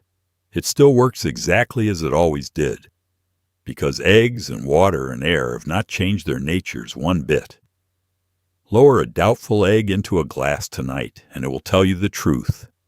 The same plain truth it told your grandmother, with nothing but a little water and the quiet honesty of physics. Open any cabinet in this house, and you will be greeted by a small army of glass jars. And not a single one of them came from a store that way. That tall one held mayonnaise once, that squat one held jam. Now they hold dried beans, leftover bacon grease, buttons, screws, soup for the freezer, and pennies. In a kitchen built on thrift, a good glass jar with a tight lid was far too useful to ever throw away, so it simply got washed and promoted to a new life. Your grandmother could store a whole pantry in jars she never paid a cent for, all lined up and labeled in her own hand. The fancy folks today pay good money for matching glass containers. She had hers for free, and she had them first. The habit made perfect sense in a world built differently from ours. So much of what a family bought came packaged in glass, because plastic had not yet swallowed everything.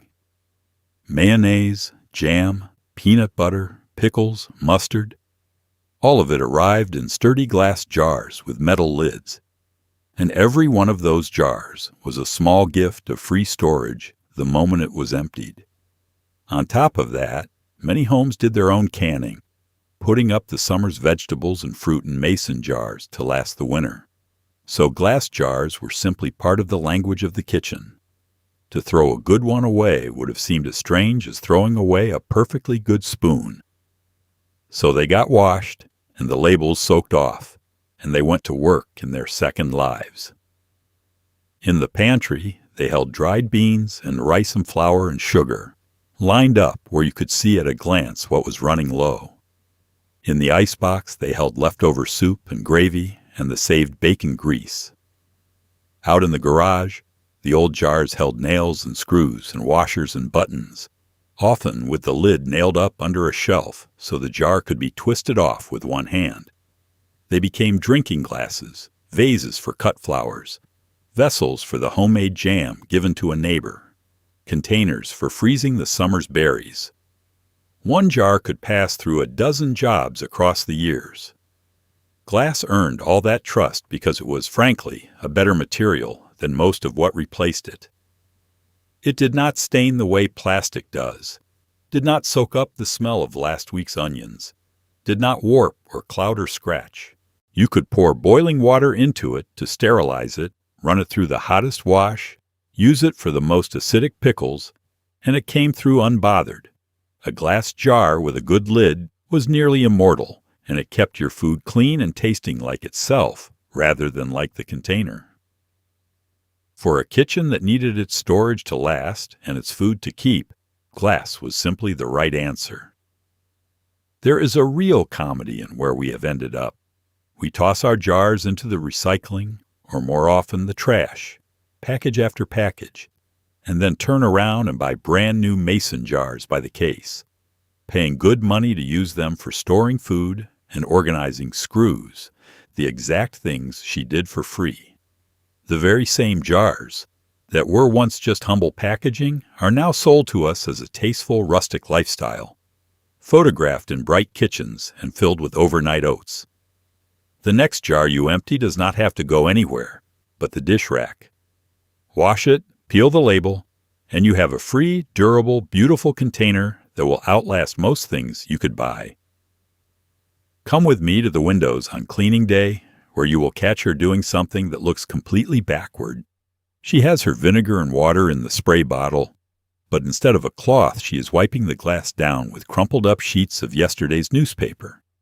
It seems like a recipe for a smeary, inky mess.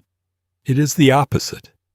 The newspaper leaves the glass streakless and shining in a way that cloth never quite managed, and it cost nothing at all since the paper had already done its first job that morning over coffee.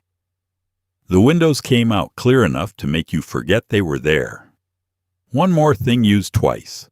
One more job done beautifully with what was already on hand. The reason it worked is almost the opposite of what you would expect. A cloth rag or a paper towel, for all that it seems like the obvious tool, leaves behind tiny fibers and lint that catch the light and smear.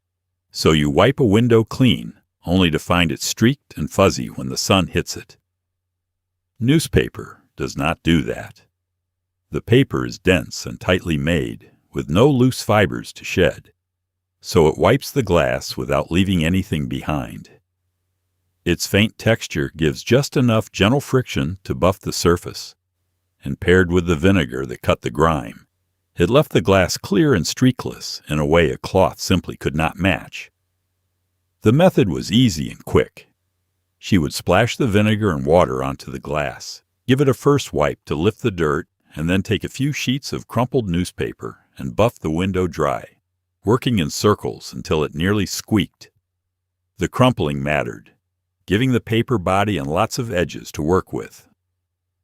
A window done this way came out so clear you might walk into it, and the whole job cost nothing but a splash of vinegar and a section of yesterday's paper that had already done its first duty over the morning coffee.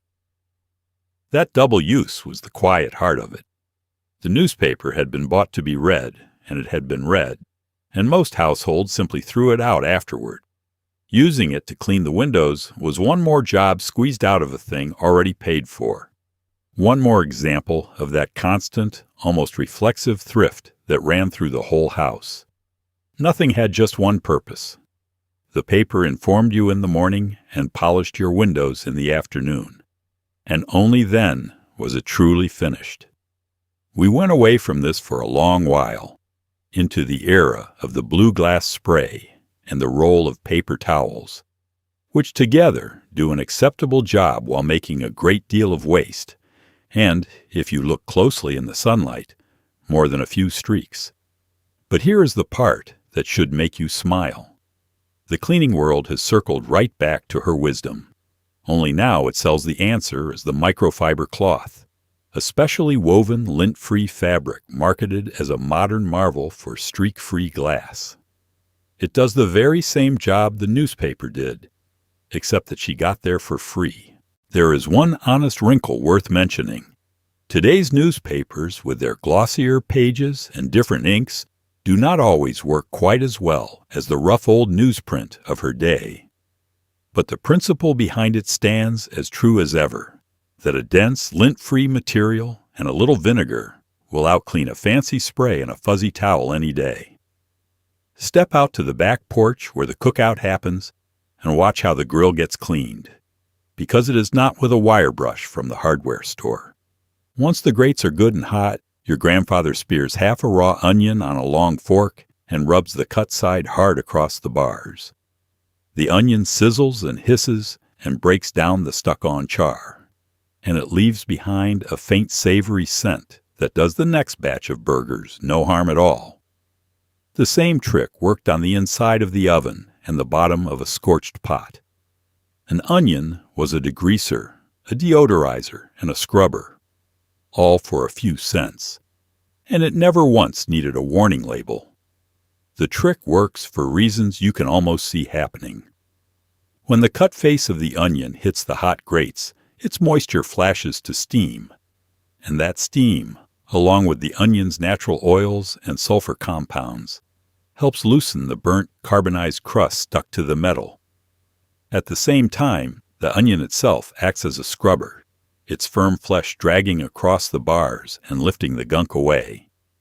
The heat does part of the work, and the onion does the rest. And between them, the grates come clean, with only a faint savory residue left behind that makes the next round of food taste better still. The method could not be simpler. You let the grill get good and hot first, hot enough that the stuck-on char begins to soften.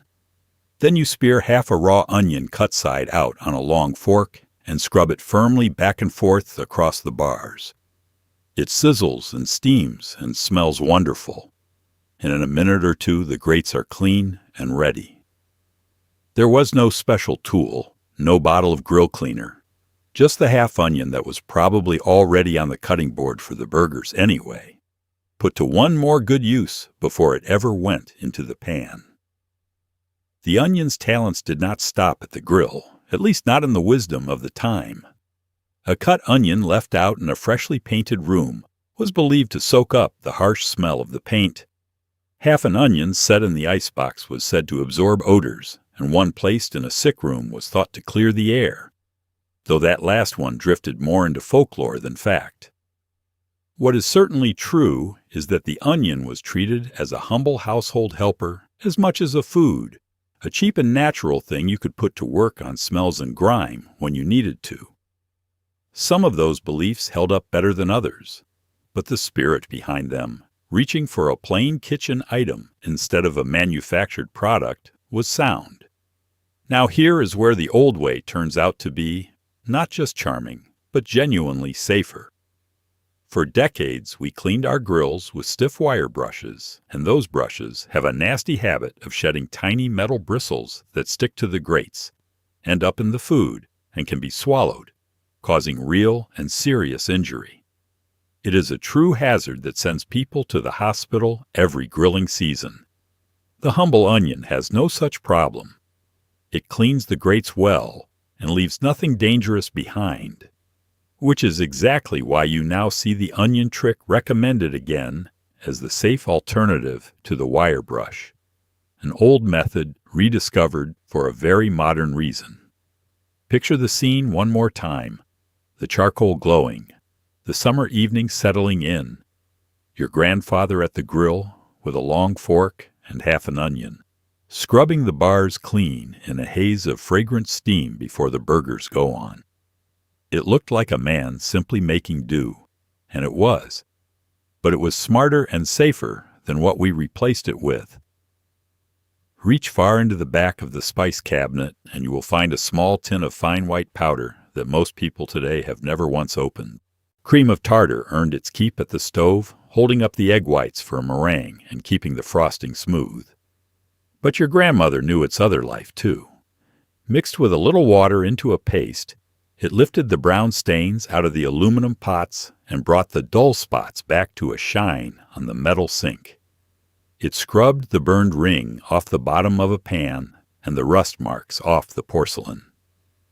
It is a forgotten little workhorse now, gathering dust in cabinets, still perfectly able to do everything it ever did.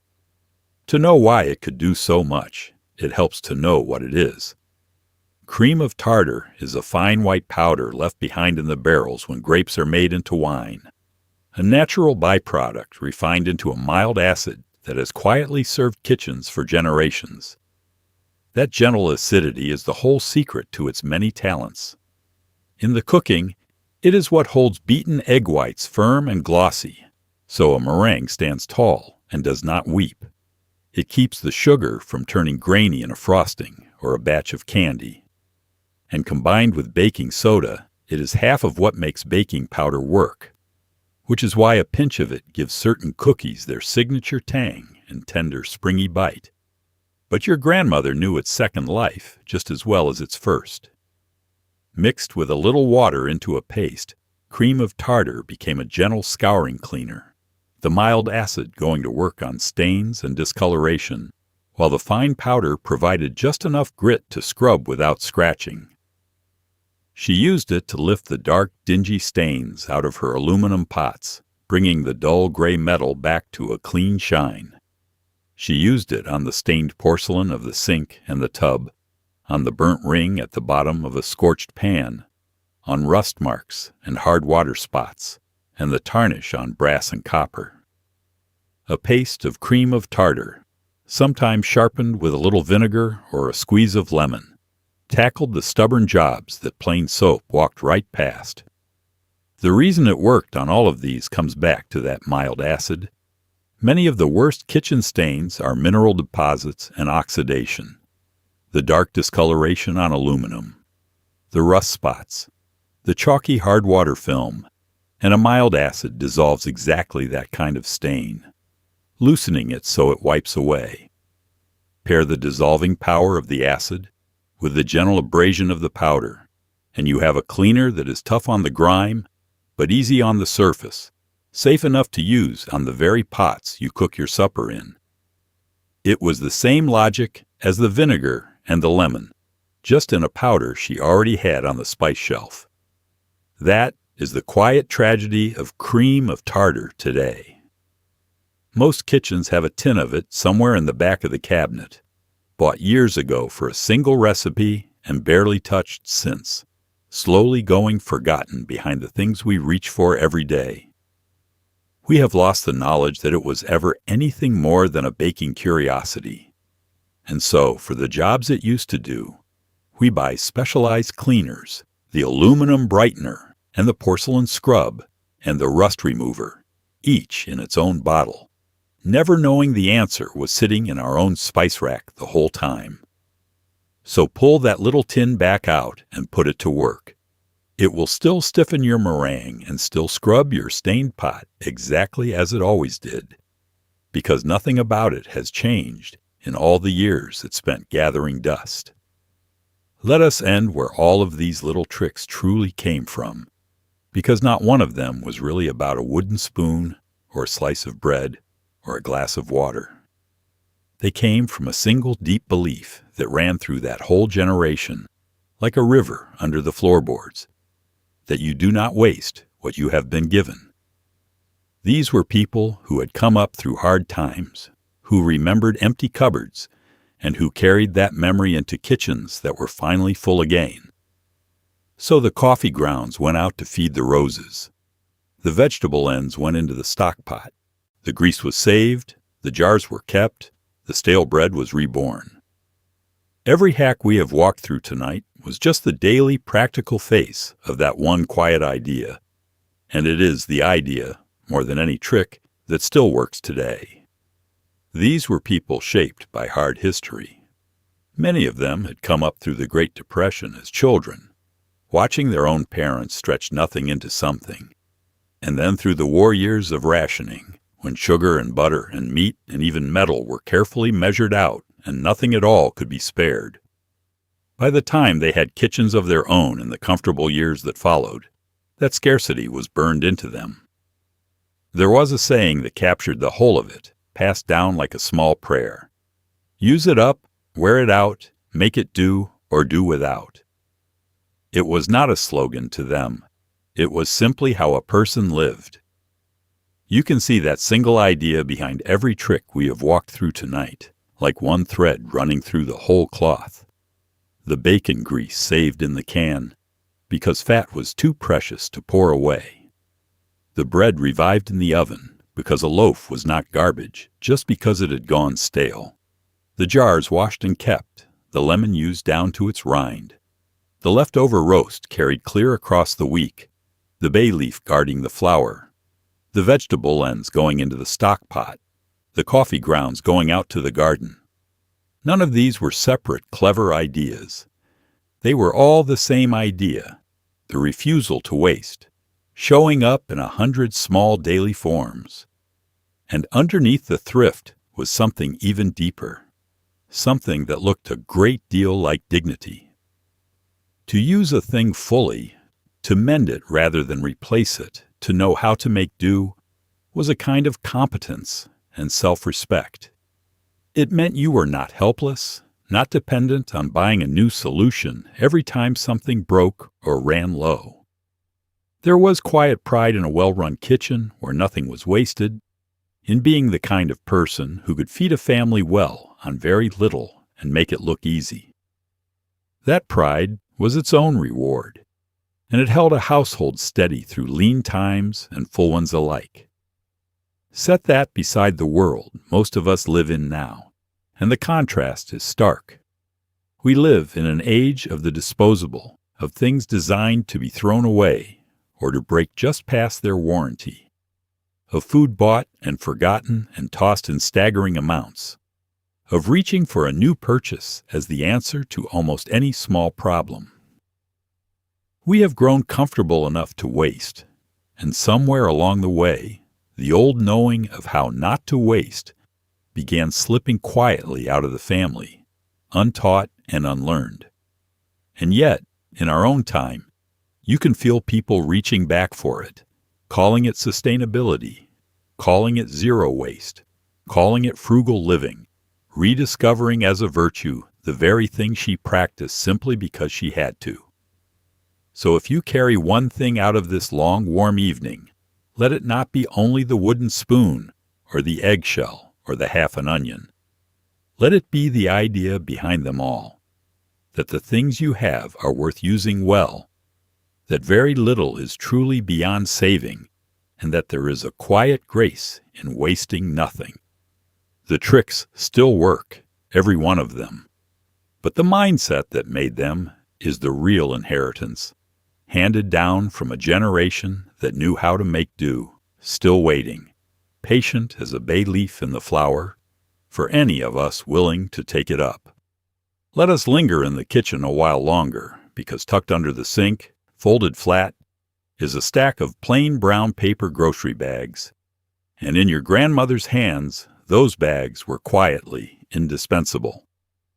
When the fried chicken or the donuts came sputtering out of the hot fat, they did not land on a fancy wire rack or a roll of store-bought towels. They landed on a brown paper bag torn open and laid flat, which drank up the excess grease and left the crust crisp instead of soggy.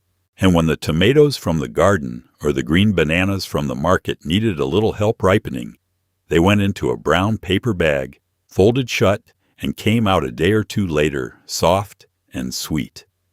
One free bag, two completely different talents. Start with the frying, because that was the everyday use. Fried food comes out of the fat glistening, and if you set it down on a plate, it sits in its own grease and goes limp and heavy within minutes. Set it instead on absorbent brown paper and the paper wicks that surface grease away, so the coating stays crackling crisp and the food tastes lighter and cleaner. The brown paper of a grocery sack was thick and thirsty and absolutely free, having already carried the groceries home, so there was no reason to buy anything special for the job. Fried chicken, donuts, fritters, potato cakes, all of it drained on brown paper, and all of it was the better for it. The ripening trick is the one that feels almost like a magic show until you understand it. Many fruits give off a natural ripening gas as they sit, and an apple is an especially generous source of it. Seal an underripe tomato, peach, pear, or banana in a closed paper bag and that gas builds up around the fruit, coaxing it to ripen faster, while the paper still breathes just enough to keep everything from going moldy the way a sealed plastic bag would. Tuck a ripe apple into the bag alongside the stubborn fruit, and it ripens faster still, the apple's gas hurrying the others along. Your grandmother did not know the chemistry by name.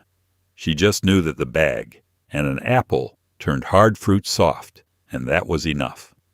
The paper bag had a dozen smaller jobs, too. It was the surface she rolled out dough on, and the sack she shook the floured chicken in, the pieces going in with the seasoned flour and getting a good shake to coat everyone. It lined the bottom of the trash pail, wrapped the sandwiches, started the fire in the wood stove, and got cut flat to cover the children's school books. A grocery bag was never just trash. It was raw material, useful a second and third and fourth time before it was finally spent. We have replaced its talents with a drawer full of single-purpose products, the paper towels for the draining, the special ripening bowls and gadgets for the fruit, the printed covers for the school books. And the funny thing is that the brown paper bag still does all of it, exactly as well as it ever did. On the rare occasion we still bring one home. The next time you fry something, drain it on brown paper and watch it stay crisp. The next time an avocado refuses to ripen, put it in a paper bag with an apple and give it a day. The humble sack has not forgotten a single one of its tricks. We are the ones who forgot to ask. Now picture the sound nobody wants to hear. A glass slips from a soapy hand and shatters across the kitchen floor, scattering into big, obvious pieces and 100 tiny, nearly invisible slivers. You sweep up what you can see, but it is the ones you cannot see that worry a mother, the fine shards waiting for a bare foot or a crawling baby. Your grandmother had an answer for those, and it came straight off the breadboard. She would take a slice of soft bread, press it gently down over the area where the glass had broken, and lift it away again, and the bread came up studded with the tiny fragments the broom had missed. Soft, ordinary bread, turned into a tool for the one job a broom could never quite finish. The reason it works is simple and rather clever. A broom and dustpan are good at the big pieces, but the smallest slivers are too fine and too light, and they skitter away from the bristles or hide in the seams of the floor. A piece of soft, slightly moist bread, pressed down flat, has a tacky, yielding surface that the little shards sink into and stick to. Lift the bread, and they come up with it, caught in the crumb where they can do no harm. A damp paper towel or a wet cloth works on the same principle. But bread was always right there on the counter, and it molded to the floor better than almost anything. It was a trick born of real worry, because broken glass in a busy household full of children and bare feet was no small danger. A missed sliver could lodge in a heel days later, or worse, find its way to a baby exploring the floor on hands and knees. So a careful mother did not simply sweep and hope. She swept up the big pieces, then went over the whole area with the bread or a damp cloth to capture what remained, then often ran a hand low to feel for any glint she had missed. It was thorough in the way that came from caring about small, soft feet, and the bread was the quiet secret that made the thoroughness possible. There is something almost tender about it when you sit with it a moment. The same loaf that made the morning toast and packed the lunchtime sandwich was pressed into service, quite literally, to keep the family safe from a danger they could not even see. Bread was so central to that kitchen, so always present, that it became the answer to problems far beyond eating. It softened cookies. It revived itself in the oven. It thickened the soup. And when the worst happened on the kitchen floor, it kept the children from getting hurt. We have mostly forgotten this one, reaching instead for the vacuum, which does pull up fine glass well enough, or simply sweeping and crossing our fingers. But not everyone keeps a vacuum handy in the kitchen, and the broom alone has always left the smallest pieces behind. The bread trick costs nothing, takes a moment, and works as well today as it did then, because glass and bread and the worry of a parent have not changed at all. So the next time you hear that awful shatter, sweep up what you can, and then reach for a soft slice of bread and press it gently over the floor. Lift it away with the slivers caught safe inside, and you will have done exactly what she did, protecting the people you love from the danger hiding in plain sight. It is a few days after market day now, and the celery in the bottom of the icebox has gone limp and bendy. The carrots have lost their snap, and the lettuce has wilted into something sad and floppy. In your kitchen, this might be the moment they head for the bin. In hers, it was the moment they took a cold bath and came back to life. She would trim the ends, stand the celery and the carrots up in a tall jar or a bowl of cold water, set it in the icebox, and within a few hours the vegetables had drunk their fill and turned crisp and snappy again, as fresh-seeming as the day she brought them home. Limp lettuce got the same treatment, plunged into a bowl of cold water to revive its crunch. The reason it works is the same reason cut flowers perk up in a vase. A vegetable wilts because it has lost water, its cells going slack and floppy as the moisture evaporates away. Give it access to cold water again and it simply drinks, the cells plumping back up and growing firm as they refill, and the crispness returns. Cold water works better than warm, because the cold keeps the vegetable from spoiling while it rehydrates and seems to firm the cells more sharply. It is not a trick so much as giving a thirsty thing a drink, and it can bring a vegetable back from looking nearly hopeless to looking and crunching like new. She used the same wisdom to keep vegetables crisp in the first place, not only to rescue them. Celery and carrots and radishes were stored standing in water or wrapped in a damp cloth so they never had the chance to go limp. Lettuce got washed, gently dried, and rolled up in a clean flour sack towel in the icebox, the cloth holding just enough moisture to keep it fresh and crisp for days. Greens were treated like the perishable living things they were, given the moisture they needed to stay bright rather than left to wilt in the dry cold of the box. It was a small daily attentiveness that meant very little produce was ever lost. This mattered because vegetables were not cheap or endlessly available the way we sometimes treat them now. Much of it came from the garden out back or the market in season, bought or picked in quantity, and a wilted bunch of celery represented real food and real money. Letting it spoil was simply not done. So a cook learned the small arts of keeping things fresh and the small arts of reviving them when they slipped, and a bowl of cold water sat at the center of both. We have grocery stores full of produce in every season now, misted and chilled and always available. And so we have grown careless, tossing the limp celery and the wilted lettuce without a second thought and buying more. But the cold water trick still works exactly as it always did, and there is real satisfaction in watching a sad, floppy bunch of celery stand up crisp and proud again after a few hours in a jar of water. The next time your vegetables go limp before you have used them, do not reach for the bin. Trim the ends, stand them in cold water, and give them a little time in the cold. They will come back the same way they came back for her, drinking themselves crisp again with the simplest thing in the world. It is mid-morning again, the coffee long since brewed and drunk, and where you would dump the spent grounds straight into the trash. Your grandmother saw a second harvest in that soggy brown pile. The used coffee grounds did not go to waste any more than anything else did. They went out to the garden to feed the roses and the tomatoes. They got worked into a paste to scrub the stubborn pots. They sat in a dish to pull odors out of the icebox, and they got scattered along the edge of the flower bed to discourage the slugs and the cats. One pot of morning coffee gave its grounds a whole second day of usefulness before they were finally done. In the garden was where the grounds shone brightest. Coffee grounds are mildly acidic and rich in nitrogen, one of the things growing plants hunger for most. So worked into the soil or the compost pile, they fed the earth and the things rooted in it.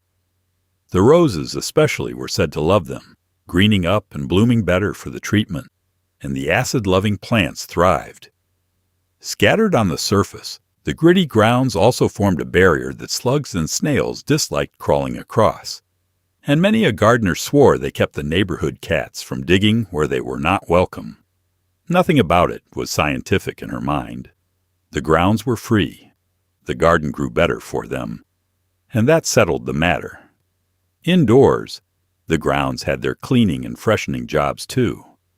Their gritty texture made them a gentle scouring agent, so a handful rubbed onto a stubborn, greasy pot helped scrub away the residue, though she was careful never to use them on anything light enough to stain. Dried out and set in an open dish, they absorbed odors the way baking soda did, pulling the smell of fish or onion out of the icebox, or off her hands after she chopped something pungent. Even the cupboard could be freshened with a little dish of dried grounds tucked in the corner, quietly doing their work. What strikes you about all of this is the sheer completeness of the use. A thing as seemingly finished as wet coffee grounds, the very definition of garbage in most minds, was seen instead as a resource with several jobs still left in it. The coffee fed the family in the morning, and then its remains fed the garden, scrubbed the pots, and freshened the air, all before being turned into the compost to feed the soil one final time. There was a kind of circular thrift to it, each thing flowing into the next, nothing simply thrown away, while it still had any use to give. We have predictably come back around to this one. The gardeners and the household typewriters now singing the praises of used coffee grounds for the soil and the pests and the scrubbing, presenting it as a fresh discovery in green living. Your grandmother would have raised an eyebrow at the novelty of it. She had been saving her grounds for the roses for as long as she had been making coffee. So tomorrow morning, before you tip the filter into the trash, think of her garden and her shining pots. Those spent grounds still have a second life in them, free for the taking, exactly as they always did, waiting only for someone to remember that finished and useless are not the same thing. Let us go down, at last, to the coolest, darkest corner of the house, the cellar or the back pantry where the larder was kept, because how things were stored was every bit as much a craft as how they were cooked. There were no garages full of freezers then, no refrigerator big enough to hold a whole season's harvest, so a cook had to know exactly where each thing wanted to live, to last the longest. The potatoes went into a cool, dark, dry place in a basket or a burlap sack. The onions hung in a mesh bag or a braided rope where the air could move around them. The apples were kept cool and, most important of all, kept well away from the potatoes. Each food had its proper place, and knowing those places kept a family fed clear through the winter. The matter of keeping apples away from potatoes is the sort of thing that sounds like pure superstition until you learn the reason, which is the same ripening gas we met in the paper bag. Apples give off that gas steadily as they sit, and while it ripens fruit, it also coaxes potatoes to sprout and spoil long before their time. Store the two together, and you would find your potatoes growing eyes and going soft far too soon. Keep them apart, and both lasted far longer. Your grandmother kept them in separate corners, not because anyone had explained the chemistry to her, but because her mother had taught her, and her mother before that apples and potatoes do not keep good company. Potatoes themselves wanted cool, dark, and dry, never the icebox where the cold turned their starch unpleasantly sweet, and never the light which turned them green and bitter. Onions wanted dry air moving freely around them, which is why they hung in mesh or were braided and strung up rather than piled in a drawer where they would soften and rot. Root vegetables like carrots and beets could be packed in boxes of sand or sawdust down in the cellar, the cool, slightly damp dark keeping them firm for months. Hard squashes and pumpkins kept for ages in a cool back room. Each of these was a small piece of knowledge, learned and passed down, about how to make a harvest last without any machine at all. This was the science of the larder, and it was real science, even if no one called it that. It worked with the nature of each food, with how it breathed and what gas it gave off and what temperature slowed its decline, to stretch a few weeks of harvest into a whole winter's worth of eating. A well-managed larder was a quiet triumph of planning and knowledge, the difference between a family that ate well in the cold months and one that did not. It asked for no electricity and no expense, only the understanding of where each thing belonged. We have handed almost all of this over to the refrigerator and the year-round grocery, and in doing so we have forgotten most of it, which is why so many of us keep our onions beside our potatoes and our potatoes in the cold, and then wonder why they spoil so fast. But the old wisdom still holds, because apples and potatoes and onions are exactly what they always were. Keep your potatoes cool and dark and dry, your onions where the air can reach them, and your apples well away from both, and they will last and last, the same way they lasted for her in the cool dark of the cellar, tended by someone who understood that storing food well was simply another kind of cooking. And so, the light has gone from gold to amber at the kitchen window, and the pie that was cooling on the sill when we began has long since been cut and shared and mostly eaten. The radio in the next room has gone soft. The pot on the stove has been scrubbed with a little salt and hung back on its hook to dry. And you and I have walked slow and easy all the way through an ordinary kitchen in 1955, opening every drawer and lifting every lid, and found it full of quiet wonders hiding in plain sight. Think back on everything we turned up in here tonight. A wooden spoon that kept the pot from boiling over. A coffee can of bacon grease guarded like the family fortune. A single slice of bread that softened the cookies, revived itself in the oven, and swept the broken glass up off the floor. Baking soda and vinegar and lemon and salt, the cheap and humble few that cleaned a whole house. A frozen bowl, a crushed eggshell, a floating egg, a bay leaf standing its lonely guard in the flour. None of it was magic, though some of it surely felt that way. It was something better than magic. It was knowing. And here is the small, funny truth at the heart of all of it.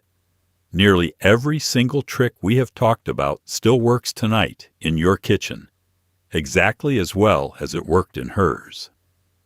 The eggshell still smooths the coffee. The cold bowl still whips the cream. The potato still saves the soup. The newspaper still shines the glass. The apple still ripens the stubborn fruit in the paper bag. Nothing expired. Nobody recalled them.